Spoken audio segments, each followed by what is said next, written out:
Cikgu, kalau nak intake selain Januari 2026 tu ada tak?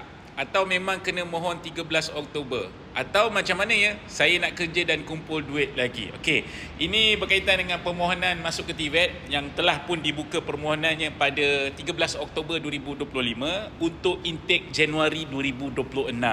So kepada anda yang mungkin masih lagi berkira-kira, masih lagi merancang adakah untuk bulan Januari nanti untuk aku mohon ataupun tidak, itu bergantung jugalah kepada perancangan anda. Tapi saya nak bagi tahu ada beberapa perkara yang anda kena faham tentang institusi TVET ataupun permohonan masuk ke TVET.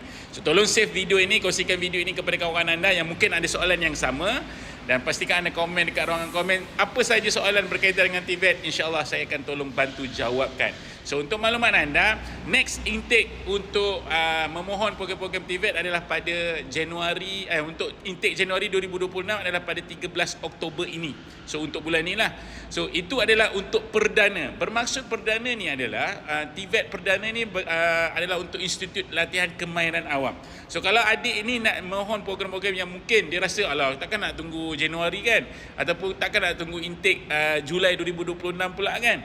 So anda juga boleh mohon program-program dekat program-program TVET Flexi, yang itu bergantung kepada pengambilan dan bila-bila masa dia boleh ambil. So itu pun antara perancangan yang anda boleh buat. So untuk TVET ni setahun 2 kali pengambilan, untuk bulan Januari dan juga Julai. So 2 bulan ini anda boleh ambil ataupun mohon untuk masuk ke TVET. Tapi untuk TVET Flexi, yang tadi tu TVET perdana, tapi untuk TVET Flexi dia tidak ada waktu yang tertentu. Dia bila-bila masa anda boleh mohon, bergantung kepada kekosongan kapasiti.